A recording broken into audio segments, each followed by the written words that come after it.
안녕하세요. 축구 전문 기자 한준입니다. 에버튼과 2024-2025 시즌 프리미어리그 홈 개막전을 앞둔 토트넘 허스퍼의 비보가 전해졌습니다.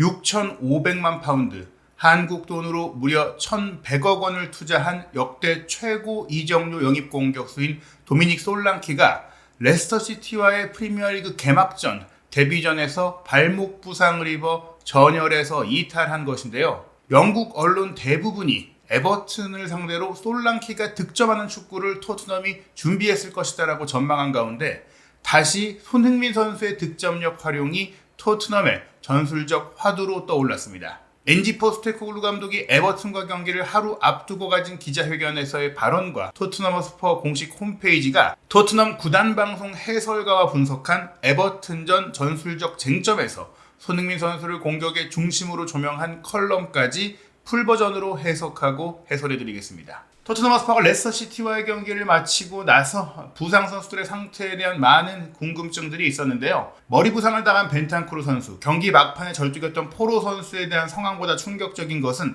예상치 못한 솔랑키의 이탈입니다. 먼저 기자회견 시작부터 솔랑키의 몸 상태에 대한 질문이 나왔는데요. 솔랑키가 토트넘의 최근 훈련 영상에서 보이지 않았기 때문에 의혹이 있었고 그 의혹은 사실로 드러났습니다. 포스테코글루 감독은 기자들의 질문에 바로 솔랑키 선수의 애칭이죠. 도미닉의 애칭인 돔으로 부르고 있는 포스테코글루 감독의 발언인데요. 돔은 지난 경기에서 부상을 당했습니다. 경기는 무사히 치렀지만 다음날 증상이 심해졌어요.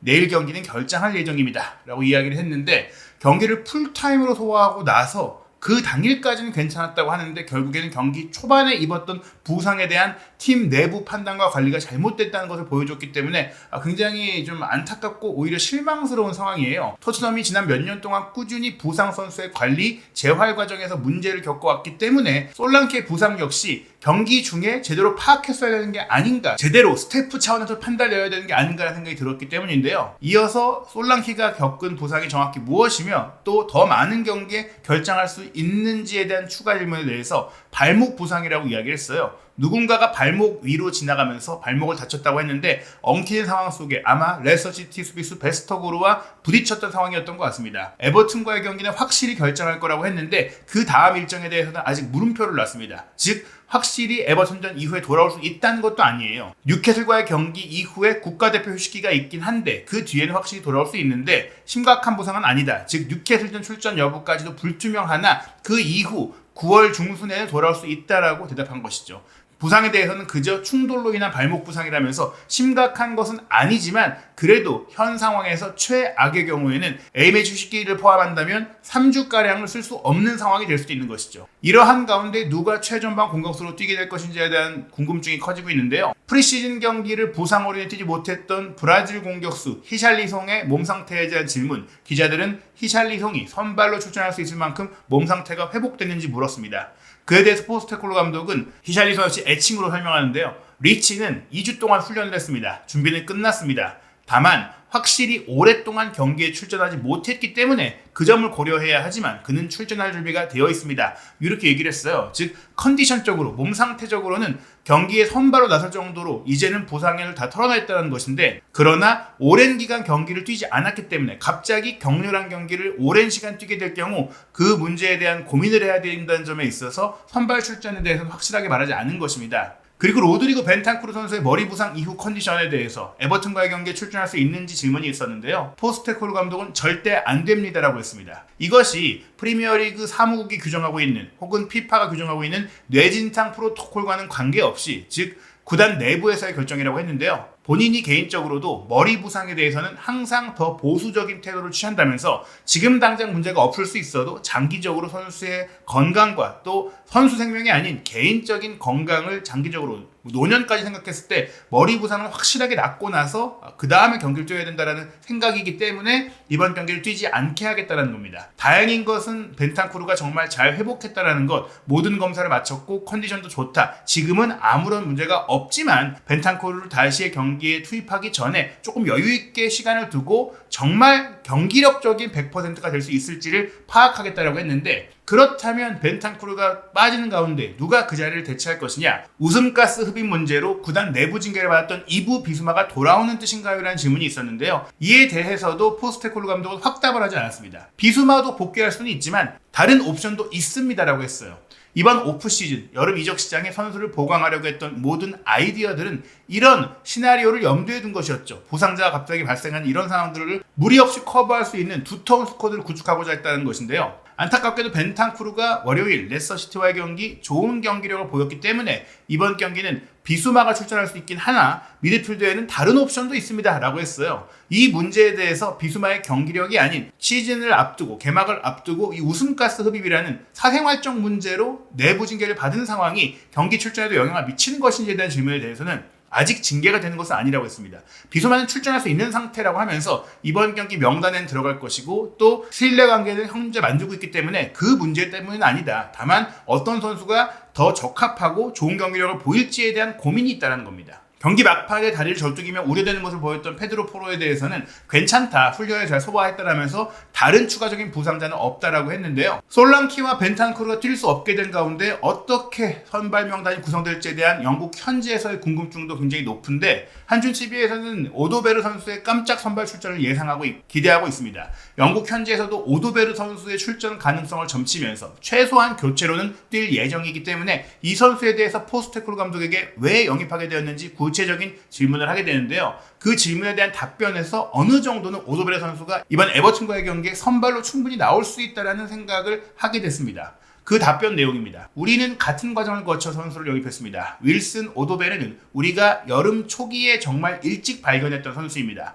우리가 측면 공격수를 찾고 있었다는 것은 비밀이 아니며 윌슨은 특히 우리가 주목한 선수 중에 한 명이었습니다.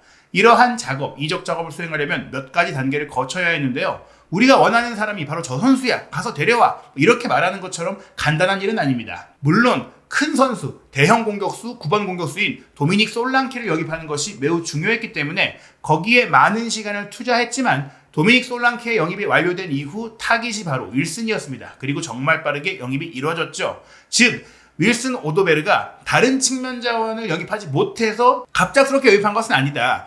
소문이 돌았던 것처럼 첼시로 이적한 페드로 네투를 놓치게 돼서 영입한 게 아니라 솔랑키 영입을 먼저 잘 이뤄낸 다음에 영입을 진행하려고 했던 상황 속에 왔을 뿐이고 애초에 영입 리스트 우선순위 선수에 있던 선수라고 얘기한 것이죠. 실제로 저도 개인적으로 거액의 이적료가 필요했던 네투의 경우 부상 리스크가 있고 특히 토트넘 같은 경우에는 포스테코글루 감독의 경기 방식이나 또 선수 운영 방식이 이런 부상에 취약하게 만드는 점들이 있다는 것을 고려했을 때 네투가 오더라도 걱정되는 면들이 있었거든요. 그런 점에서도 윌슨 오도베르는 저 역시 지난 시즌 번리의 경기를 지켜보면서 기대되는 선수라는 생각을 했기 때문에 괜찮은 영입이라고 생각을 합니다. 포스테코글루 감독은 윌슨 오도베르가 넓은 공간, 측면 공간에서 플레이하는 방식이 정말 마음에 든다고 했는데요. 오도베르에 대해서 다른 윙어들과는 다르다면서 드리블러이고 특히 파이널 서드 지역에 중앙으로 들어가는 걸 좋아한다고 했어요. 양쪽 측면과 중앙을 모두 소화할 수 있는 측면과 이선의 멀티플레이어라고 소개하면서 어린 시절 파리 생제르맹에 성장했지만 트루아로 이적해 프랑스 리그앙 그리고 잉글랜드 프리미어리그에서 19세 이전의 어린 나이에 활약했던 그의 커리어의 궤적을 보자면 정말 좋은 성장을 이루어오고 있는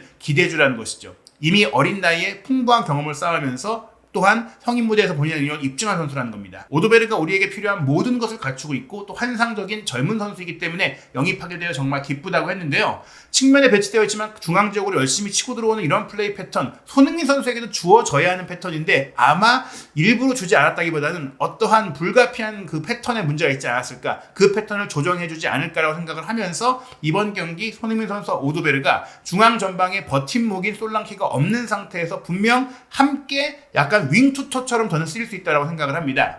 레스터시티와의 무승부 이후 선수들에게 어떤 이야기를 했는지 그리고 에버튼과의 홈 첫 경기에서는 어떤 점을 기대하는지에 대한 기자들의 질문이 있었습니다. 분명히 개막전 결과에 대한 실망감 그리고 비판론에 대해서 반영한 질문인데요. 포스테코글루 감독은 우리가 정말 이겼어야 하는 경기였다고 여러분들이 말씀하시는 것처럼 실망스러운 결과가 나왔지만 우리의 경기력은 강했고 또 올 시즌 첫 경기, 우리의 첫 경기에서 우리의 축구에 있어서 정말 긍정적인 측면이 나왔습니다. 경기를 정말 잘 통제했고 기회를 창출했고 상대의 강점을 최소화했지만 축구에서 꼭 그런 플레이가 결과를 보장하지 않는다는 것도 저는 잘 알고 있습니다. 앞서 말했듯이 골대 앞에서 조금은 기회를 낭비한 것 같기 때문에 빠르게 기회를 살려서 경기를 끝장냈어야 했다는 생각을 했습니다. 전반적으로는 하지만 긍정적인 경기였다고 생각했는데요. 이런 경기력을 꾸준히 지현할 수 있다면 결과는 달라질 것이다 라면서 경기 내용, 특히 전반전의 내용에 대해 만족감을 표했습니다.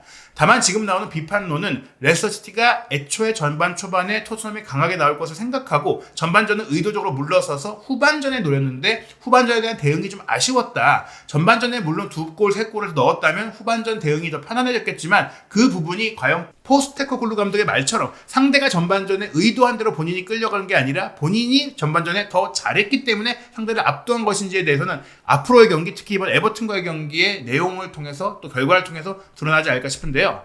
이번 홈 경기는 승리하면서 잘 시작하고 싶지 않겠느냐는 질문에 대해서 포스테코글루 감독은 물론 홈에서 열리는 첫 경기에서 좋은 성적으로 시작하고 싶은 마음은 당연합니다 라면서 이기고 싶다고 했어요. 우리는 레스터시티와의 지난주 경기도 좋은 경기력을 보였고 이 좋은 경기력을 승리로 바꿔야 한다면서 지난 시즌 초 홈에서 정말 좋은 경기력을 보여줬었고 우리가 여기서 펼쳐왔던 축구의 종류에 대해서 정말 좋은 기준을 세워놨기 때문에 경기가 기대된다면서 홈에서 좋은 내용의 좋은 승리를 가져오겠다라고 수사표를 던졌습니다.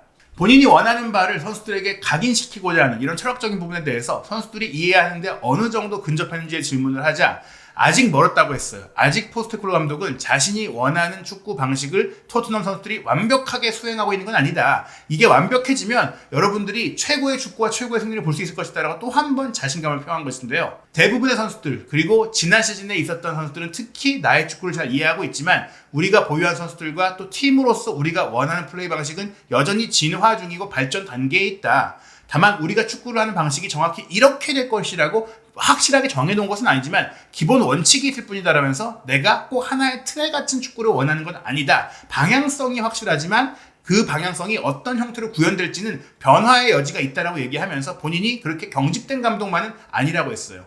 지난주 레스터시티와의 경기에 만족스러웠던 것은 경기를 지배하고 상대의 기회를 최소화한 것, 그렇게 했던 것이라고 하면서 많은 부분이 내재되어 있지만 여전히 진화하는 과정이고 그 진화가 이뤄진다면 여러분들이 보실 수 있을 거라고 했는데요. 그런 내용과 더불어 본인이 원하는 결과가 나오지 않았다면 내용이 좋을 경우 화를 덜 내는지에 대한 질문, 그러니까 본인이 결과보다 내용을 중시하는 질문이 나왔는데 이에 대해서 포스테코글루 감독이 조금 화를 냈습니다. 이건 분노에 관한 것이 아닙니다. 감정적일 수 있고 이기지 못하면 당연히 모두가 실망하고 다양한 감정을 겪게 되는데요. 제 역할은 어떤 감정이든지 한쪽으로 치워두고 냉정하게 우리가 플레이하는 방식을 평가하고 바라보는 것입니다. 지난주에 우리가 1대0으로 이길 수 있었다고 1000번도 더 말했지만 경기를 잘하지 못했다면 잘하고도 이기지 못하는 것보다 더 걱정스러웠을 것입니다 라면서 경기 내용이 부실한데 결과만 가져왔다면 그것이 더 걱정이지 내용이 좋지만 그 내용만큼 결과가 따라오지 않은 것은 그 다음 그거보단 낫다는 것이죠. 결과는 따르는데 내용이 안 좋은 것은 더 고치기가 어려운 문제이기 때문에 그런 관점에서 얘기한 거라고 설명한 것입니다. 한편 에버튼 같은 경우에는 현재 가용 가능한 1군 자원이 14명밖에 안 되는 상황이니까 유리하지 않겠느냐는 질문이 있었는데요. 포스테코글루 감독은 에버튼과 션다이치 감독의 팀을 상대하는 것은 매우 힘들 것이다. 누구나 예상하는 치열한 경기가 될 것이다. 에버튼은 물론 부상자가 몇 명 있지만 매우 좋은 선수들로 구성되어 있고 어떤 상대라도 어렵게 만들 수 있는 팀이기 때문에 대비해야 한다면서 에버튼에 대한 분석도 잘 하고 있다라고 얘기했습니다. 첫 홈 경기인 만큼 선수들이 홈팬들 앞에서 뛰는 것에 대해서 흥분하고 있기 때문에 분위기를 끌어올려서 우리의 축구 좋은 경기력 보여주면서 이기겠다라고 다짐했습니다. 영국 현지 언론 대부분이 이번 경기 히샬리송 선수가 자신의 친정팀 에버튼을 상대로 부상 복귀전을 선발 출전으로 치르지 않겠느냐고 전망하고 있고 또 쿨루세프스키 선수가 오른쪽 측면 공격수로 출전할 거라고 전망하는데 저는 개인적으로 프리시즌 내내 많이 실험을 했던 쿨루세프스키 선수를 9번 공격수로 기용할 거라고 생각을 합니다. 물론 그 상황이 히샬리송이 부상인 상태이긴 했지만 포스테코글루 감독의 기자회견 내용을 살펴보면 아직 히샬리송을 부상 복귀전에서 선발로 내기에는 경기 감각과 부상 재발에 대한 우려가 있기 때문에 솔랑케의 부상이 어느 정도 또 길게 이어질지 모른다는 리스크를 최소화하려면 히샬리송을 안정적으로 복귀시켜야 한다. 그래서 저는 쿨루세프스키를 최전방에 둘 거라고 생각을 하고요. 오른쪽 측면이 조금 이제 고민이 되는 부분이 있어요. 개인적으로는 오도베르를 먼저 쓰는 게 좋다고 생각을 하는데 안정적인 오도베르의 데뷔를 위해서 존슨이 나올 가능성도 있겠죠. 하지만 존슨이 레스터시티와의 경기에 조금은 자신감을 잃었고 심리적인 어려움을 겪을 수 있다는 점들을 생각한다면 오도베르가 먼저 나오고 존슨이 교체로 나올 가능성도 저는 충분히 있다고 생각을 합니다. 물론 일각에서는 베르너가 왼쪽, 오도베르나 존슨이 오른쪽, 그리고 손흥민 선수가 최전방에 나올 손톱 전술 가동도 이야기하고 있지만 저는 개인적으로 프리시즌 내내 또 좋은 모습을 꽤 보였던 쿨루세프스키 원톱이 이번 경기에 가동되면서 손흥민 선수나 존슨 그리고 손흥민 선수나 오도베르가 가운데로 치고 들어오는 윙 투톱 형태. 과거 손흥민 선수가 케인 선수가 있을 때 본인이 손흥민 존에서 많이 골을 넣고 슈팅할 수 있었던 그 포진도, 쿠루세스키가 최전방에 있지만 가짜 9번으로서 밑으로 내려와주면서 비워둔 공간을 침투해서 골을 넣는 형태의 패턴이 시도될 거라고 생각을 합니다. 미드필드 라인은 메디슨, 사르, 그레이를 예상했지만 저는 개인적으로 베리발이나 그레이, 사르가 아닌 비수마가 선발로 나오고 베리발 역시 선발 출전 가능성이 있다고 생각을 하는데요. 이러한 가운데 토트넘 공식 홈페이지가 토킹 택틱스 전술 분석 코너를 통해서 토트넘의 구단 방송이죠. 스퍼스 플레이의 공식 해설위원 롭 델리의 분석으로 이번 에버튼과의 경기 전술적인 쟁점을 소개하는 컬럼을 공개했습니다. 이 내용을 통해서 솔랑키가 빠진 가운데 토트넘이 손흥민 선수의 득점력을 극대화하고 손흥민 선수의 공격력을 최대한 활용하는 경기를 할 것이다라는 것을 내다볼 수 있는 힌트가 있는데요. 그 내용을 살펴보겠습니다. 2024년 션 다이치 감독이 이끄는 에버튼에는 진짜 비밀이 있을 수 없습니다. 에버튼은 육체적이고 직접적이며 세트피스에서 위협적인 팀입니다. 그러나 브라이튼과의 개막전 패배 이후 새로 영입한 선수들과 잠재적인 취약점뿐만이 아니라 그들의 플레이에는 주목할 만한 뉘앙스가 있습니다. 라고 했는데요. 토트넘 허스퍼가 공식 홈페이지와 또 공식 앱을 통해서 매경기 토트넘의 해설위원 롭 데일리가 제공하는 상대팀에 대한 전술적인 분석과 경기 전개 방식을 소개한다고 했습니다. 첫 번째 항목이 벌써 손흥민 선수의 이름이 나와요. 누가 손흥민 선수를 상대할 것이냐라는 것인데 에버튼의 션 다이치 감독이 지난 개막전 당시 브라이튼과의 경기에서 4-2-3-1로 선발 명단을 냈습니다. 지난 시즌도 대부분 4-4-1-1, 이 4-2-3-1에 변형된 형태로 경기를 했기 때문에 이번 경기도 포메이션에 있어서 큰 변화는 없을 거라고 했는데요. 다만 이제 오른쪽 풀백으로 애슐리 영이 브라이튼과의 경기에 퇴장을 당했고 네이선 패터슨과 셰이머스 콜먼 이 두 명의 풀백 자원도 다 부상을 당했습니다. 즉 오른쪽 풀백 3명이 모두 빠지면서 전문 오른쪽 풀백이 없어진 상태인데다가 측면까지 커버할 수 있는 수비수 제러드 브랜스웨이트까지도 이번 경기 부상으로 빠지는 상황이죠. 이에 대해서 롭 데일리 해설위원은 오른쪽 풀백을 커버할 수 있는 메이슨 홀게이트나 제이크 오브라이언을 투입해서 아예 센터백 3명을 노는 그런 형태의 백5를 구성할 수 있다라고 했는데 지난 시즌 같은 경우도 수비 라인에 문제가 있었다고 하더라도 5백을 쓴 경우는 거의 없었다라면서 이번 경기 갑작스러운 전술 변화가 있기는 어렵다. 게다가 손흥민 선수가 측면 공격을 굉장히 잘하는 데다가 브라이튼도 미토마를 비롯해서 측면 공격을 잘하는 선수를 내세웠을 때 그에 대해서 수비 조직의 허점이 드러났다면 갑자기 새로운 전술을 쓰진 않을 거라고 했어요. 그럼에도 불구하고 지금 전문 오른쪽 풀백이 없기 때문에 롭 데일리 해설위원은 손흥민 선수를 마크하기 위해서 누군가가 다른 포지션에서 뛰어야 할 수도 있다고 했는데요. 현지 언론, 특히 디애슬레틱 같은 경우에는 잭 해리슨이나 드와이트 맥닐이 오른쪽 윙백으로 서면서 3백이 나올 수도 있다고 했지만 현재 가장 유력한 전망은 오른쪽 풀백을 맡아본 경험이 있는 메이슨 홀게이트가 오른쪽 풀백으로 뛰는 방안입니다. 에버튼이 션 다이치 감독과 함께하면서 더욱더 눈에 띄는 것은 피지컬과 세트피스인데요. 지난 시즌 에버튼이 가장 좋은 결과와 경기력을 냈던 것이 4월 리버풀전 2-0 승리였는데 그때 홈 경기장인 구디슨 파크에서 포효하면서 공격적인 경기를 했을 때는 점유율을 내주면서도 경기를 지배하는 모습을 보였다. 그게 피지컬적인 압도적인 모습 때문이었어요. 미드필더 압둘라의 주쿨에 공격수 도미닉 칼버트루이 또 수비수 제임스 타코스키가 중심축을 구축하면서 강하게 밀어붙였는데 그 점이 토트넘에게도 위협이 될 수 있다는 것이죠. 다만 이 타코스키 베테랑 수비수가 햄스트링 부상으로 출전이 의심되는 상황이라는 점은 토트넘에게는 다행인 것입니다. 세트피스가 토트넘의 큰 약점인데요. 에버튼은 세트피스가 강점인 팀이라는 점에 있어서 토트넘이 주의해야 합니다. 지난 2023-2024 시즌에 19골로 세트피스 득점을 만들었던 에버튼보다 더 많이 세트피스 득점을 올린 팀은 22골을 세트피스로 만든 아스널뿐이었는데요. 지난 2월 토트넘이 에버튼과 2-2로 비길 때도 토트넘의 2개의 실점이 모두 코너킥과 프리킥, 세트피스에서 나왔기 때문에 더더욱 우려가 됩니다. 에버튼은 직선적인 다이렉트 축구를 합니다. 굉장히 빠르게 상대 골문으로 가는데요. 션 다이치 감독은 6야드 라인에서 패스를 주고받는 것, 문전 페널티 에어의 근거리에서 패스 플레이를 하는 것은 자신에게 맞지 않는다고 하면서 자신이 생각하는 다이렉트 축구는 얼마나 빠르게 상대 수비를 뚫느냐에 있다라고 직접 말하기도 했습니다. 골키퍼 조던 픽포드가 중앙 지역을 길게 공을 때려놓고 두쿠레가 칼버트 루인에게 바로 패스를 하는 그런 상황이 나오거나 칼버트 루인이 두쿠레에게 패스를 연결해주는 그런 단순한 축구가 이루어지고 있는데요. 물론 에버튼이 오른쪽 측면으로 큰 전환 패스를 시도하면서 측면 사이의 전환 패스 그리고 센터백인 타코스키나 마이클 킨이 미드필드를 통과하면서 잭 해리슨에게 바로 패스를 롱볼로 때려놓는 그런 시도도 많이 합니다. 게다가 토트넘의 풀백들이 인버티드 풀백으로 안으로 들어오면 에버튼은 그 영역으로 길게 전환 패스를 때려 넣으면서 공격할 수 있기 때문에 이런 점들에 대한 수비적인 대응이 준비되어 있어야 합니다. 에버튼이 롱볼을 때리지만 전방 압박도 굉장히 강하게 시도하고 공격할 때는 후방 전방 압박도 강하게 시도하는데요. 다만 이들이 그런 압박을 시도하면서 뒷공간을 내준 상황도 있어요. 특히 브라이튼의 0대3으로 패배했던 프리미어리그 개막전 때 전반 25분 동안 굉장히 강하게 몰아치면서 경기를 주도했는데 브라이튼이 그 공격을 다 막아내면서 역습을 딱 때렸고 그 역습 상황에서 민테의 크로스를 미토마가 마무리하는 측면 공격, 측면 뒷공간 공격, 역습 공격으로 득점했기 때문에 토트넘이 에버튼을 상대로 충분히 역습할 수 있는 기회도 만들 수 있다고 했는데요. 그러면서 주목한 것이 손흥민 선수예요. 토트넘의 윙어들이 에버튼을 괴롭힐 수 있을까라는 항목에서 손흥민 선수의 사진을 대문짝만하게 소개했던 토트넘인데요. 민테가 미토마에게 재빠르게 낮은 크로스를 연결해서 만든 선제골은 토트넘 역시 엔지 포스테콜로 감독 체제에서 윙어의 어시스트를 윙어가 득점으로 만드는 그런 패턴의 골이었다고 했습니다.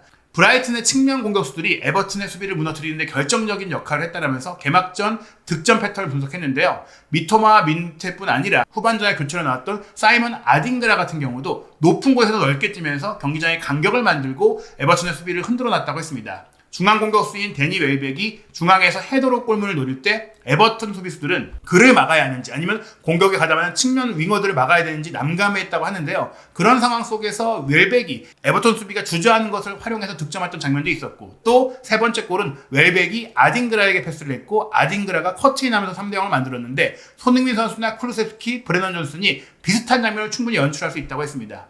이 득점 장면들을 보시면 전반 25분 브라이튼이 에버튼을 상대로 넣었던 선제골은 미토마가 공을 끌고 올라와서 웰백에게 패스하고 웰백이 우측으로 열어주고 민테가 우측을 파고든 이후 크로스 올린 것 미토마가 밀어넣으면서 윙어가 크로스하고 윙어가 해결하는 토트넘에서는 손흥민 선수가 갈 수 있기 때문에 오도베르나 존슨이 올리고 손흥민 선수가 마무리하는 형태가 될 수 있습니다. 쿠루세스키가 중앙 2선으로 내려와서 이렇게 뿌려줄 수도 있고요. 2대0이 된 상태에서는 웰백이 중앙 돌파를 하다가 우측으로 패스한 척하면서 가운데로 접고 들어와서 왼발 슈팅으로 득점을 했는데 왼쪽에 미토마, 오른쪽에 민테가 있었기 때문에 그쪽으로 패스를 할까봐 주저하는 가운데 나온 골이었거든요. 클루세스키가 이렇게 할 수도 있고 혹은 손흥민 선수가 중앙으로 치고 들어가면서 이런 패턴을 만들 수도 있겠죠. 또 에버튼이 개막전에서 애슐리 영이 퇴장당한 상황도 미토마의 뒷공간 침투를 막는 과정에서 수비적인 문제가 드러나서 다이렉트 퇴장을 당한 것이기 때문에 토트넘도 측면 공격수들이 강한다는 점에 있어서 충분히 노릴 수 있고요. 86분 쐐기골도 데니 웰백이 우측 뒷공간을 파고드는 아딩그라에게 크게 전진 수루 패스를 대각으로 찔러주면서 측면 공격수가 넣었거든요. 이렇게 측면 공격수를 잘 활용하는 전술이 필요하다는 것이죠.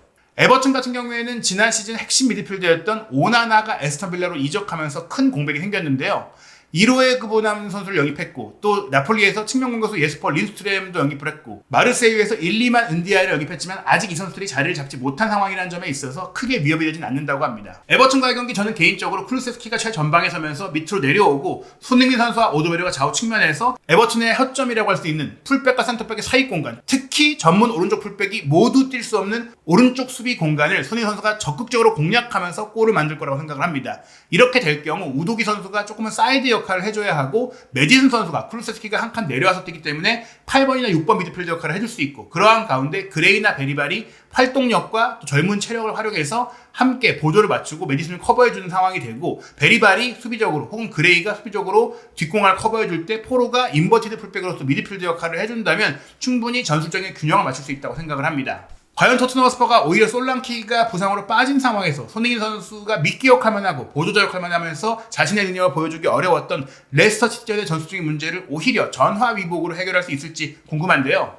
한준TV에서는 한준TV 구독자 여러분들께 특별한 증정 이벤트를 준비했습니다. 축구를 인문학적으로 풀어내고 전달하는 유튜브 채널 스토리K의 운영자 K씨가 저술한 90분 넘어 축구 이야기가 출간됐는데요. 손흥민 선수에 대한 다양한 이야기, 손흥민 선수를 중심으로 한 다양한 축구계의 감동적인 이야기, 손흥민 선수의 팬들, 그리고 손흥민 선수와 함께 뛰었던 선수와 감독들의 뒷이야기를 담은 책입니다. 한준TV 유튜브 채널 커뮤니티 게시판을 찾아오시면 이벤트에 응모하실 수 있는 게시글이 있는데요. 이 게시글에 본인이 왜 손흥민 선수의 팬이 되었는지 그리고 본인의 이메일 주소를 남겨주시면 추첨을 통해서 10분에게 90분 넘어 축구 이야기를 전해드리도록 하겠습니다. 한준TV 구독자로 정보를 공개하신 분들에게만 전해드리니까요. 한준TV 구독해주시고 또 90분 넘어 축구 이야기라는 책도 즐겨주시기 바랍니다.